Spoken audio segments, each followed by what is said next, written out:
بسم اللہ الرحمن الرحیم۔ محترم ناظرین کرام، السلام علیکم ورحمۃ اللہ وبرکاتہ۔ عربی سیکھنے کے لیے جن علوم کی ضرورت ہوتی ہے ان میں سے ایک اہم علم صرف بھی ہے۔ اسی وجہ سے ہم علم صرف پڑھ رہے ہیں تاکہ صحیح طرح عربی سیکھ سکیں۔ آج ہم انشاءاللہ عز و جل اساس الصرف کا سبق نمبر 6 یعنی فعل ماضی کا بیان پڑھیں گے۔ آگے کی بات سمجھنے کے لیے ضروری ہے کہ پچھلے اسباق یاد ہوں۔ امید ہے کہ پچھلے اسباق یاد ہوں گے۔ ہم نے پڑھا تھا کہ با معنی لفظ کو کلمہ کہتے ہیں۔ ایسا لفظ جس کا کوئی معنی ہوتا ہے اس کو کلمہ کہتے ہیں۔ اب کلمے کی 3 قسمیں ہیں: اسم، فعل، حرف۔ ہم نے پڑھا تھا کہ کلمے کی 3 قسمیں ہیں: اسم، فعل، حرف۔ ہم ہر ایک کی تعریف پڑھ چکے ہیں۔ کیونکہ یہاں فعل ماضی کا بیان ہوگا تو فعل کی تعریف کیا ہے؟ فعل ایسے کلمے کو کہتے ہیں جو اپنا معنی خود ظاہر کرے، اپنا معنی خود بتائے اور اس میں زمانہ بھی پایا جائے۔ پھر ہم نے پڑھا تھا کہ زمانے کے اعتبار سے فعل کی 3 قسمیں ہیں: فعل ماضی، فعل مضارع، فعل امر۔ ٹھیک ہے، فعل ماضی کسے کہتے ہیں؟ فعل ماضی وہ فعل جس میں زمانہ گزشتہ میں، ایسا فعل جو زمانہ گزشتہ میں، گزرے ہوئے زمانے میں کسی کام کے کرنے یا ہونے پر دلالت کرے۔ کیونکہ پہلے فعل ماضی کی تعریف بیان کر چکے ہیں اس لیے یہاں تعریف ذکر نہیں کریں گے، یہاں بس اقسام بیان کریں گے، بنانے کا طریقہ بتائیں گے۔ تعریف ہم اس سے پہلے پڑھ چکے ہیں کہ فعل ماضی وہ فعل ہے جو زمانہ ماضی میں، گزشتہ زمانے میں کسی کام کے ہونے یا کرنے پر دلالت کرے۔ ٹھیک ہے، اب آئیے فعل ماضی کی اقسام پڑھتے ہیں۔ فعل ماضی کی اقسام: فعل ماضی کی 2 قسمیں ہیں: فعل ماضی معروف، فعل ماضی مجہول۔ ٹھیک ہے، جب ہم فعل کی تعریف پڑھے تھے اس کے بعد ہم نے پڑھا تھا کہ مطلقاً فعل کی 2 قسمیں ہیں، یعنی فاعل کی طرف نسبت کرنے کے اعتبار سے فعل کی 2 قسمیں ہیں: فعل معروف، فعل مجہول۔ ٹھیک ہے، تو کیونکہ ماضی بھی فعل ہے تو ماضی کی بھی 2 قسمیں بنیں گی: ماضی معروف، ماضی مجہول۔ معروف کسے کہتے ہیں، مجہول کسے کہتے ہیں، یہ بھی پڑھ چکے ہیں۔ معروف ایسے فعل کو کہتے ہیں جس کا فاعل معلوم ہو، فاعل یعنی کرنے والا، ایسا فعل، ایسا کام جس کا کرنے والا معلوم ہو۔ جیسے ضرب زید، زید نے مارا، تو یہاً ماننے والا معلوم ہے تو یہ فعل معروف ہو گیا۔ اور فعل مجہول ایسا فعل جس کا کرنے والا معلوم نہ ہو۔ ٹھیک ہے، تو کیونکہ یہ مطلقاً فعل کی قسمیں ہیں معروف مجہول تو ماضی کی بھی قسمیں بنیں گی۔ ٹھیک ہے، تو فعل ماضی کی 2 قسمیں ہیں: فعل ماضی معروف، فعل ماضی مجہول۔ اور بھی اقسام بنتی ہیں دوسرے اعتبار سے، انشاءاللہ آگے بیان کریں گے۔ اب ہر ایک کی تعریف بیان کریں۔ دیکھیے، تعریف تو اس سے پہلے معروف مجہول تعریف بیان کر چکے ہیں، اس لیے تعریف کی حالت نہیں ہے۔ اب ماضی بنانے کا طریقہ بیان کر رہے ہیں کہ فعل ماضی کیسے بنائیں گے۔ ٹھیک ہے، یہ بہت اہم سبق ہے، اسے بغور سماعت کریں۔ فعل ماضی بنانے کا طریقہ: ثلاثی مجدد کے مصدر کے فا اور لام کلمے کو فتحہ، فا اور لام کلمے کو فتحہ اور عین کلمے پر کبھی فتحہ، کبھی کسرہ اور کبھی ضمہ آتا ہے۔ ٹھیک ہے، یہاں انہوں نے تعریف بنانے کا طریقہ بیان کر دیا، لیکن ہو سکتا ہے کہ آپ کی سمجھ میں نہ آئی ہو۔ اولاً تو ثلاثی مجرد کسے کہتے ہیں؟ ثلاثی کا مطلب یہ ہے کہ ایسا کلمہ، ٹھیک ہے، جس میں حروف اصلیہ 3 ہوں۔ ثلاثی، ٹھیک ہے، ثلاث سے بنا ہے تو ثلاثی معنی ہے جس میں حروف اصلیہ 3 ہوں تو اسے کہیں گے ثلاثی۔ مجرد کا مطلب یہ ہے کہ جس میں حروف اصلیہ کے علاوہ کوئی زائد حرف نہ ہو، ٹھیک ہے، کوئی ایکسٹرا حرف نہ ہو۔ ابھی سوال پیدا ہوتا ہے کہ حروف اصلیہ کسے کہتے ہیں؟ حروف اصلیہ کسے کہتے ہیں؟ حروف اصلیہ ان حروف کو کہتے ہیں جو وزن کے فا، عین یا لام کلمے کے مقابل میں آئے۔ تو ہم کیسے جانیں گے کہ کون سا کلمہ فا کلمے کے مقابل میں آ رہا ہے یا عین کلمے کے مقابل میں یا لام کلمے کے مقابل میں؟ دراصل بات یہ ہے کہ صرفیوں نے کسی بھی کلمے کا وزن معلوم کرنے کے لیے، کوئی بھی کلمہ آپ لے لیں، زید، ضرب، ضرب، ضربا، یضربو، ٹھیک ہے، ضاربن، کوئی بھی کلمہ آپ اٹھا لیں، تو کسی بھی کلمے کا وزن معلوم کرنے کے لیے صرفیوں نے فا، عین اور لام کا انتخاب کیا ہے کہ فا عین لام کے ذریعے جو ہے وزن کرتے ہیں. وہ ہے کہ فا عین لام یہ ترازو ہے، ان کے ذریعے دوسرے کلمے کا وزن کرتے ہیں. ٹھیک ہے. اور فا عین لام جو ہے کیونکہ 3 حرف ہو گئے فا عین لام، اور جو 4 حرفی ہوتے ہیں تو وہاں پہ لام 2 لام لاتے ہیں، فا عین لام لام. اگر 5 حرفی ہوتے ہیں تو فا عین لام لام لام 3 لام آتے ہیں. ٹھیک ہے. تو اس طرح انہی کے ذریعے ہی کلمے کا وزن ہوتا ہے. ٹھیک ہے. تو کلمے کا وزن کرنے کے بعد جو کلمہ جو ہے فا کلمے کے مقابل میں آئے گا اسے کہیں گے فا کلمہ. جو کلمہ فا کی جگہ آئے گا، جیسے ایک مثال لیجئے، جیسے دربن. ٹھیک ہے. دربن فعلن، دربن فعلن. تو دیکھیے دربن فعلن کے وزن پر آ رہا ہے. ہم نے دربن کو وزن کیا فا عین لام سے، فا عین لام کو ملایا تو دربن فعلن کے وزن پر ہے. ٹھیک ہے. تو دربن میں جو دود ہے وہ فا کی جگہ ہے تو دود ہو گیا فا کلمہ، اور رو جو ہے وہ عین کی جگہ ہے، دربن فعلن. تو رو جو ہے وہ عین کی جگہ ہے تو رو یہ ہو گیا عین کلمہ. اور با دربن، با جو ہے یہ لام کی جگہ ہے، فعلن میں جو لام ہے اس کی جگہ ہے تو اس لیے جو ہے با ہو گیا لام کلمہ. ٹھیک ہے. امید ہے کہ آپ کو بات سمجھ میں آ گئی ہوگی. اس طرح اور دوسری مثال لیجیے، فاعلن. فاعلن میں دیکھیے فاعلن، داربن. داربن یہ فاعلن کے وزن پر ہے، داربن فاعلن. ٹھیک ہے. تو داربن میں جو ہے کیونکہ داربن یہ فاعلن کے وزن پر ہے تو دود جو ہے یہ فا کلمے کی جگہ ہے. اس کے بعد الف ہے، داربن. الف نہ فا کی جگہ ہے، نہ عین کی جگہ ہے، نہ لام کی جگہ ہے. ٹھیک ہے. الف کسی کی جگہ نہیں ہے. داربن یہ فاعلن کے وزن پر ہے تو دود فا کی جگہ ہے، اور رو جو ہے وہ عین کی جگہ ہے، اور با لام کی جگہ ہے، اور الف جو ہے دود کے بعد یہ کسی کی جگہ نہیں ہے، لہٰذا یہ جو ہے حرف اصلی نہیں ہے، اصلی حرف نہیں ہے. ٹھیک ہے. تو وہ حروف جو فا عین یا لام کی جگہ آئیں ان کے مقام پہ آئیں گے انہیں کہیں گے حروف اصلیہ. ٹھیک ہے. تو جو فا کی جگہ آئے گا اسے کہیں گے فا کلمہ، جو لام کی جگہ آئے گا اسے کہیں گے لام کلمہ، جو عین کی جگہ آئے گا اسے کہیں گے عین کلمہ، اور جو لام کی جگہ آئے گا اسے کہیں گے لام کلمہ. ٹھیک ہے. تو ثلاثی مجدد کے مصدر کیا؟ مصدر کسے کہتے ہیں؟ مصدر ایسا اسم ہے جس سے دوسرے کلمات بنتے ہیں. یہاں بیان کرنا دیکھیں آسان بطور میں، مصدر وہ اسم ہے جس سے دوسرے کلمات تو بنتے ہوں لیکن وہ خود کسی سے نہ بنا ہو، جیسے دربن مارنا، دخول داخل ہونا. یعنی مصدر ایک ایسا اسم ہے، اسم کے اسم میں مصدر آتا ہے. تو مصدر ایسا اسم ہے جس سے دوسرے کلمات بنتے ہیں مگر وہ مصدر خود کسی سے نہیں بنتا. ٹھیک ہے. عربی میں اردو میں عام طور پر اس کے آخر میں نہ آتا ہے، جیسے کھانا پینا، جانا آنا مارنا. اور فارسی میں عام طور پر دن یا تن ہوتا ہے، گرفتن. ٹھیک ہے. زدن. اس طرح جو ہے فارسی میں دن یا تن ہوتا ہے اور اردو میں عام طور پر نہ آتا ہے. ٹھیک ہے. تو مصدر ایسا کلمہ، ایسا اسم ہے جو خود کسی سے نہ بنا ہو، اس سے دوسرے کلمات بنتے ہوں. ٹھیک ہے. یہ مصدر کی تعریف ہوئی. اب دیکھیے تعریف پہ غور کیجیے. جو یہاں بنانے کا طریقہ بیان کیا گیا ہے فعل ماضی کو، اس پہ غور کیجیے. فعل ماضی معروف بنانے کا طریقہ، جو طریقہ بیان کر رہے ہیں یہ فعل ماضی معروف بنانے کا طریقہ. ثلاثی مجدد کے مصدر کے فا، ثلاثی مجدد کے مصدر کے، ایسا مصدر جو کہ ثلاثی مجرد کا ہو، ایسا مصدر ہو جس کے حروف اصلیہ 3 ہو. مجرد مطلب اس میں کوئی زائد حرف بھی نہ ہو. ٹھیک ہے. ثلاثی مجرد کے مصدر کے فا اور لام کلمے کو فتح دیں. جو مصدر کا فا کلمہ ہوگا یا لام کلمہ ہوگا اس کو فتح دیں گے. فتح کا معنی ہوتا ہے زبر. ٹھیک ہے. اور عین کلمے پر کبھی فتح، کبھی کسرہ اور کبھی ضمہ آتا ہے. عین کلمہ جو ہوتا ہے اس پہ باب کے اعتبار سے حرکت آئے گی. اب باب کیا ہے آگے پڑھیں گے آپ. تو عین کلمے پر جو ہے کبھی فتح آئے گا، کبھی کسرہ آئے گا، کبھی ضمہ آئے گا. فتح کہتے ہیں زبر کو، کسرہ کہتے ہیں زیر کو، اور ضمہ کہتے ہیں پیش کو. ٹھیک ہے. یعنی یوں سمجھ لیجیے کہ ثلاثی مجدد کے مصدر کے فا اور لام کلمے کی جگہ فتح آئے گا. فا یعنی پہلا حرف اور لاسٹ حرف دونوں فتح آئے گا، اور جو درمیان کا حرف ہوتا ہے عین کلمہ اس میں جو ہے باب کے حساب سے حرکت آئے گی. کبھی فتح آ سکتا ہے، کبھی کسرہ آ سکتا ہے، کبھی ضمہ آ سکتا ہے.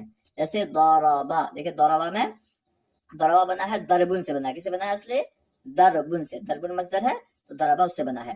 تو دربن میں کیا کیا ہم نے؟ ضاد پہ فتح دیا، فتح تو پہلے سے تھا ہی. اور جو لام کلمہ ہے با، دربن فعلن کا وزن پر تھا تو جو لام کلمہ ہے با ہم نے لام کلمے پہ بھی فتح لگا دیا، ٹھیک ہے، اور رعب کو جو ہے ہم نے فتح لگایا کیونکہ یہ جو ہے ایک باب ہے، ایسا باب ہے جس کے عین کلمے میں فتح آتا ہے، تو ہم نے اسے فتح لگایا تو ہو گیا ضربا فعل. اب ضربا جو ہے یہ فعل کے وزن پر ہے، تو یہ ماضی معروف بن گیا. دوسری مثال ہے سمعا، ٹھیک ہے، تو دیکھیے سمعا بنا ہے سمعن سے، ٹھیک ہے، سمعن سے بنا ہے، اس کا اور بھی مصدر ہو سکتے ہیں. تو سمعن سے، سمعن کو مصدر مان کے ہم، سمعن مصدر ہے اس سے بنا ہے سمعا، تو ہم نے کیا کیا، سمعا کے جو فا کلمہ ہے یعنی سین اسے ہم نے فتح دیا، اور جو لام کلمہ ہے یعنی عین اسے فتح دیا، اور عین کلمے پر ہم نے کسر لگایا تو ہو گیا سمعا، یعنی اس نے سنا. کروما ہم اسے کیا اور عین کلمے پہ ہم نے ضمہ دیا، ٹھیک ہے. تو حاصل یہ کہ ثلاثی مجرد کے مصدر کے فا اور لام کلمے کو فتح دیں گے، عین کلمے پر کوئی بھی حرکت آ سکتی ہے، ٹھیک ہے. یہ فعل ماضی معروف بنانے کا طریقہ ہے، مجھول کا نہیں، معروف. نوٹ: اس طرح فعل ماضی معروف کے تین وزن ہیں. اس طرح فعل ماضی معروف کے 3 وزن ہیں. اسے پتہ چلا، ظاہر سی بات ہے جو عین کلمہ ہوتا ہے اس میں کبھی فتح آئے گا، کبھی کسرہ آئے گا، کبھی ضم آئے گا. جب 3 حرکت آئیں گے تو وزن بھی 3 بن جائے گا. فعل نمبر 1، فعل عین کلمے میں فتح آیا اس میں، ٹھیک ہے. فعل عین کلمے میں کسرہ آیا. فعل عین کلمے میں ضم آیا، ٹھیک ہے. فائدہ بیان کریں. فائدہ فتح زبر کو، کسرہ زیر کو اور ضمہ پیش کو کہتے ہیں، ٹھیک ہے. حاشیے میں بیان کیے ہیں، دیکھیے حاشیہ دیکھ لیجیے. ثلاثی مجرد کے بارے میں، ثلاثی مجرد وہ کلمہ سے مراد وہ اسم یا فعل، یعنی حرف جو ہے وہ ثلاثی مجرد وغیرہ نہیں ہوتا، وہ اسم یا فعل جس میں 3 حروف اصلیہ کے علاوہ کوئی حرف زائد نہ ہو. حروف اصلیہ 3 ہو اور کوئی زائد حرف نہ ہو، اسے کہیں گے ثلاثی مجرد. ثلاثی اس لیے کہیں گے کہ 3 ہے، مجرد اس لیے کہیں گے کہ کوئی زائد نہیں ہے. جیسے صدقن یعنی سچ، بروزن فعلن، دیکھیے صدقن فعلن وزن پر ہے، ٹھیک ہے. ضربا بروزن فعلا. مصدر وہ اس میں مصدر کی تعریف میں پڑھ چکے ہیں. کلام عرب کا، اب یہاں بیان کر رہے ہیں، ایک منٹ رکیے. کلام عرب کا میزان یعنی جس سے کلمے کا وزن معلوم کرتے ہیں، فا عین اور لام ہے جن کا مجموعہ فعلا ہے. فعلا یا فعلن کہہ لیں، حرکت بدلتی رہے گی، ٹھیک ہے. اب یہاں پہ گردان بیان کر رہے ہیں، ٹھیک ہے. گردان اب اچھی طرح یاد کریں گے، ٹائم ہو گیا ہے، اب دیکھ لیجیے آپ یاد کریں گے. ضربا مارا اس ایک مرد نے، سیگا واحد مذکر غائب. پہلے یہ سمجھ لیجیے کہ واحد کہتے ہیں 1 کو، تثنیہ سے مراد 2 ہے، اور جمع سے مراد 2 سے زیادہ، ٹھیک ہے. 2 سے زیادہ کو جمع کہتے ہیں.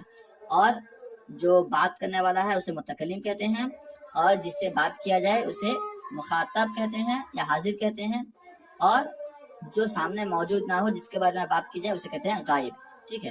اس طرح جو ہے آپ سیگا پہچان لیں گے. اتنی بات جو ہے آپ کو یاد رکھنی ہے. واحد کہتے ہیں 1 کو، تثنیہ کہتے ہیں 2 کو، اور 2 سے زیادہ کو جمع کہتے ہیں. جو بات کر رہا ہے اسے متکلم کہتے ہیں، جس سے بات کر رہے ہیں اسے حاضر کہتے ہیں، جو موجود نہ ہو اسے کہتے ہیں غائب، ٹھیک ہے. اب دیکھیے ضربا مارا اس ایک مرد نے، سیگا واحد مذکر غائب، ضربا الف کے ساتھ، ٹھیک ہے. ضربا مارا ان 2 مردوں نے، سیگا تثنیہ مذکر غائب. دیکھیے ضربا میں جو یہ الف ہے یہ ضمیر ہے، ضمیر کے بیان میں نے پڑھا تھا، ٹھیک ہے. اور یہ ضربا میں ہوا اندر جو ہے وہ ضمیر ہے. ضربو مارا ان سب مردوں نے، سیگا جمع مذکر غائب. پہلے میں ایسے پڑھ لیتا ہوں پھر جب بتاتا ہوں ضمیر کون کون سے ہیں. دیکھیے ضربا مارا اس ایک مرد نے، سیگا واحد مذکر غائب. ضربا مارا ان 2 مردوں نے، سیگا تثنیہ مذکر غائب. ضربو مارا ان سب مردوں نے، سیگا جمع مذکر غائب. ضربت مارا اس ایک عورت نے، سیگا واحد مؤنث غائب. ضربتا مارا ان 2 عورتوں نے، سیگا تثنیہ مؤنث غائب. ضربنا مارا ان سب عورتوں نے، سیگا جمع مؤنث غائب. ضربتا مارا تو ایک مرد نے، سیگا واحد مذکر حاضر. ضربتما مارا تم 2 مردوں نے، سیگا تثنیہ مذکر حاضر. ضربتم مارا تم سب مردوں نے، سیگا جمع مذکر حاضر. ضربتی مارا تو ایک عورت نے، سیگا واحد مؤنث حاضر. ضربتما مارا تم 2 عورتوں نے، سیگا تثنیہ مؤنث حاضر. ضربتنا مارا تم سب عورتوں نے، سیگا جمع مؤنث حاضر. ضربتو مارا میں نے، چاہے میں ایک مرد نے یا عورت نے کوئی بھی، ٹھیک ہے. مارا میں نے، سیگا واحد متکلم مذکر و مؤنث. ضربنا مارا ہم 2 یا ہم سب نے، صیغہ تثنیہ و جمع متکلم مذکر و مؤنث، یعنی یہ تثنیہ کے لیے بھی ضربنا جو ہے یہ دو کے لیے بھی استعمال ہوتا ہے اور دو سے زیادہ کے لیے بھی استعمال ہوتا ہے، مذکر کے لیے بھی استعمال ہوتا ہے اور مؤنث کے لیے بھی استعمال ہوتا ہے. ٹھیک ہے. اب دیکھیے اس میں بتاتا ہوں ضمیر کون ہے. تو آپ کو ضربہ میں جو ہے یہ ہوا ضمیر ہے، اور ضربا اس میں الف ضمیر ہے، ضرب میں واو ضمیر ہے، ضربت میں ہیا ضمیر ہے. ٹھیک ہے. ضربت میں ہیا ضمیر ہے، اور ضربتا اس میں الف ضمیر ہے، ضربتا میں نون ضمیر ہے، ضربتا میں تا ضمیر ہے. ٹھیک ہے. ضربتما میں الف ضمیر ہے. ٹھیک ہے. اس کے بعد جو ہے ضربتم میں میم ضمیر ہے، ضربتی میں یہ جو ہے ضربتی میں جو تا ہے نا کسرہ وہ ضمیر ہے، ضربتما میں الف ضمیر ہے، ضربتنا میں نون ضمیر ہے، ضربتو میں تا ضمیر ہے، اور ضربنا میں نا ضمیر ہے. ٹھیک ہے. یہ ضمیر ہیں، ان کو اچھی طرح یاد کر لیں گے. یہ جو ہے یہ سب کو کیا کرنا ہے، جو باتیں بیان کی گئی ہیں اگر سمجھ میں آئی تو ٹھیک ہے، نہیں تو نہیں. مگر گردان آپ کو اس طرح یاد کرنا ہے جس طرح کتا بھوکتا ہے. ایک بزرگ کا قول ہے کہ علم صرف ویسے پڑھو جیسے کتا بھوکتا ہے، اور علم نحو کیسے پڑھو جیسے کہ بادشاہ اپنی حکومت چلاتا ہے. ٹھیک ہے. نہیں سمجھ میں آئے یا نہ آئے، علم صرف کو رٹنا ہے، تو اس گردان کو اچھی طرح بالکل رٹ لیں. ٹھیک ہے. امید کرتا ہوں آپ جو ہے اس گردان کو اچھی طرح یاد کر لیں گے. اب آگے تمرین ہے، تمرین بھی حل کرنی ہے. آئیے پڑھ لیتے ہیں. خیر تمرین سوال نمبر 1، فعل ماضی معروف بنانے کا طریقہ بیان کریں. ثلاثی مجرد کے مصدر کے فا اور لام کلمے کو فتحہ دیں، اور عین کلمے پر کبھی فتحہ کبھی کسرہ کبھی ضمہ آتا ہے بس. ٹھیک ہے. فا اور لام کلمے کو فتحہ، اور جو ہے عین کلمے پر کوئی بھی حرکت آ سکتی ہے. خیر سوال نمبر 2، درجہ ذیل مصادر سے فعل ماضی معروف بالفتح العین کی گردان لکھیں اور یاد کریں. یہ تو آپ لکھنا ہے کام ہے، آپ لکھیں گے اور یاد کریں گے. ٹھیک ہے. یعنی یہ جو یہاں پہ مصادر لکھے گئے ہیں، خروجن، فتحن، کسبن، صبرن. خروج کا معنی نکلنا، فتح کا معنی کھولنا، کسب کا معنی کمانا، صبرن کا معنی صبر کرنا. ٹھیک ہے. ان سے جو ہے آپ کو گردان لکھنی ہے، جس طرح اوپر گردان لکھی گئی ہے نا، اوپر جو گردان بیان کی گئی ہے ضربہ سے، اس طرح آپ کو گردان بیان کرنی ہے. اور یہ دھیان رکھنا ہے کہ عین کلمے پر آپ کو زبر لگانا ہے. بالفتح عین کا یعنی عین کلمے میں آپ کو زبر لگانا ہے. عین کلمے پہ، عین کلمہ سے مراد جو 20 کا کلمہ ہے. ٹھیک ہے. اس میں زبر لگانا ہے، اس میں کسرہ یا ضمہ نہیں لگانا ہے. تو خروج میں حروف اصلیہ ہے خا را جیم، تو بنے گا خرجا خرجا خرجو. اس طرح جو آپ قیاس کر لیں. اس طرح جو ہے فتحن میں فتحا فتحا فتحو فتحا، اس طرح گردن کریں گے، لکھیں گے، معنی لکھیں گے. ٹھیک ہے. معنی بھی، ترجمہ بھی لکھیں گے اور صیغہ بھی لکھیں گے، سب لکھیں گے آپ. ٹھیک ہے. کسبن سے کسبا کسبا کسبو، کمائے سے مدنا کمائے، دو مدن. اس طرح صبرن صبر کرنا، صبرا صبرا صبرو، صبر کیا اسے مدنا صبر کیا، دو مدن ہے. ٹھیک ہے. اس طرح آپ لکھیں گے اور یاد کریں گے. خیر تمرین نمبر 3، درج ذیل افعال سے صیغوں کی پہچان کر کے صیغے کے مطابق ترجمہ کریں. یہاں جو افعال لکھے ہیں پہلے یہ سمجھنا ہے کہ کون سا صیغہ ہے، پھر ترجمہ کیا بنے گا. ٹھیک ہے. دیکھیے تو ترجمہ جو ہے، جو بات سمجھ میں نہ ہے تو لغت میں دیکھ لیں گے. رفعنا، کیونکہ میں دیکھ رہی ہوں اس میں کون کون سے الفاظ نئے ہیں، کیا ہیں. خیر رفعنا، رفعنا کا معنی، رفعنا جو ہے اولاً صیغہ ہے جمع متکلم کا. رفعنا نون الف ہے، تو یہ جمع متکلم کا صیغہ ہے، معنی ہے ہم نے بلند کیا. اور رفعنا ہے نا وہ، تو رفعنا یعنی ہم نے بلند کیا. کتابا یہ صیغہ واحد مذکر غائب ہے، اس کا معنی ہے اس نے لکھا، لکھا اسے مرد نے. ہرستما تم دونوں نے لالچ کیا. ٹھیک ہے. ہرستما تم دونوں نے لالچ کیا، تو یہ صیغہ تسنیہ مذکر حاضر. ہرستما تم دونوں نے لالچ کیا، ہرس کیا. خلقتی صیغہ واحد مؤنث حاضر. خلقتی صیغہ واحد مؤنث حاضر، یعنی تو نے پیدا کیا. سقطت، سقطت صیغہ واحد مؤنث غائب. واحد مؤنث غائب اس کا معنی ہے اس نے گرایا. سقطت وہ گری، سقطت وہ گری. نصبتو، نصبتو صیغہ واحد متکلم، یعنی میں نے نصب کیا، میں نے گاڑا. ختمہ، ختمہ صیغہ تسنیہ مذکر غائب. ٹھیک ہے. ضربا ضربات وہ صیغہ ہے. ٹھیک ہے. ختمہ ختمہ تسنیہ مذکر غائب، اس کا معنی ہے تم دونوں نے، ان دونوں نے ختم کیا، ان دونوں نے ختم کیا.